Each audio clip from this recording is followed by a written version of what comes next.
Good afternoon, I'm David Brown, and today we're talking about the cable assembly options for your SAM Isotope Identifier. This is the much loved SAM 940, and this is a isotope identifier for nuclear detection and characterization of medical, industrial, SNM, and naturally occurring radioactive isotopes. Now, the standard model typically ships with a 9-inch cable which connects your detector probe to the isotope identifier. This is a standard cable that is well suited for most applications. The variety of probes that we offer mean there are a variety of different connector cables that you may wish to choose. The upper connector on the controllers are a switchcraft connector. We have one on the front, which allows I/O port and power entry, and we have one on the rear which allows a signal input from your probe. These are twist style connectors which must be unscrewed and pulled out like so. The one on the back is a 6-pin, the one on the front is an 8-pin connector.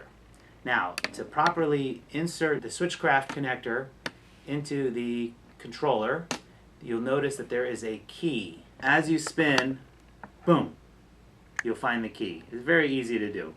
Spin, boom, it holds it in. Once you've got the key of the connector lined up with the controller, slide in and use the twisting to go and pull the connector onto the controller. That's the style. It's a twisting after you've keyed the connector to the controller. Now, the connectors to the detector are a different type of connector. They're called a Lemo connector. The Lemo connectors, rather than having a mechanical key, they have a red dot. The red dot on the connector should be lined up with the red dot on the detector.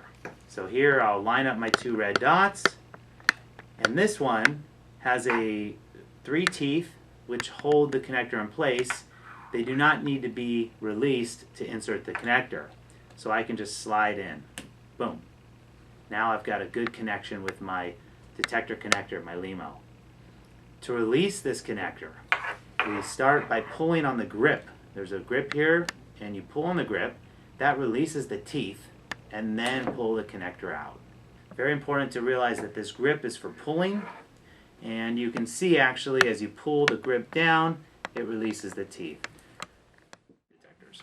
Now, there are other types of detectors for your application. A very popular detector is our 5-foot straight. This detector cable is useful if you want to remove the controller from the detector. So I've got one here I will plug in. Again, I'm going to find my key, which is here.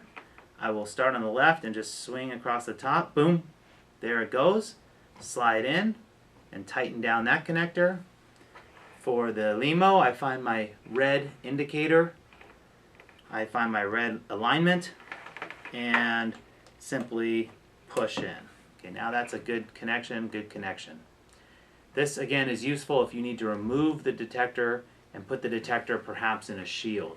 So what I'll do to release the controller from the detector is use my thumb clip and pull the multi-channel analyzer off of the detector, and I'll set that perhaps on my bench where I'm doing my work, and perhaps my detector is going into some type of shielded enclosure, some type of monitoring station, or some kind of sample changing fixed location, a fixed geometry. We can also build custom cables if you need longer than 5 feet, but the typical 5-foot cable is our standard cable, and you're welcome to start with that.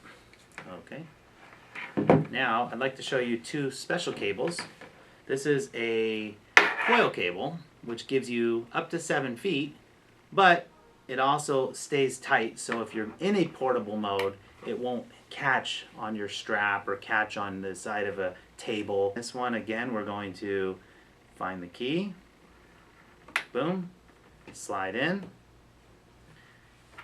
find the alignment, red dot, slide in, and now this cable, again, it hangs a few inches down, but it's good for portable application. And then if you perhaps need to get the detector up high, you can simply unclip your controller, read your controller, and take your detector much higher. So perhaps you're looking at, pipes along the ceiling or ventilation systems. This gives you that extra stretch when it's time to put the unit back or go to the next location. You don't have a lot of extra cable hanging down. The last connector I'm going to show you is what we call our 90-degree.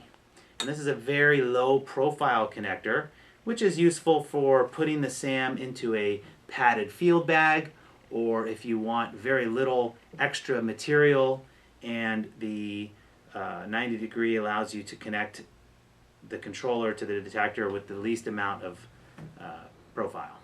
To use the 90-degree connector, the orientation, the red orientation dot will be on the bottom of your connector. So you'll want to rotate your probe 180 degrees also. You'll do that by using a simple wrench, loosening the bracket, then take your detector and pivot it 90 degrees until the red alignment is at the bottom. And then we will tighten back up our bracket.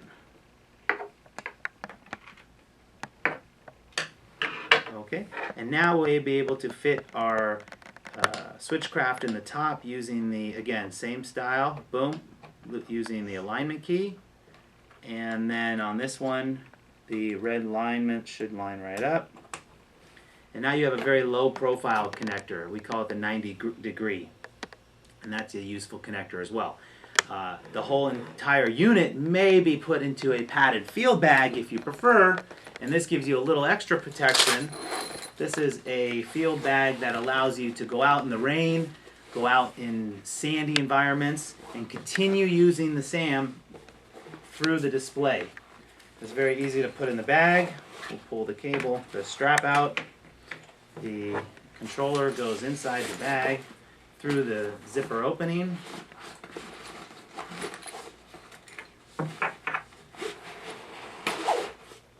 Like this. And then we'll zip this down here. Okay, and we will attach the straps here. And what you have now is the ability to go out with one hand and use the instrument using your thumb to push through the strap. Very convenient if you're in the rain or you're outdoors.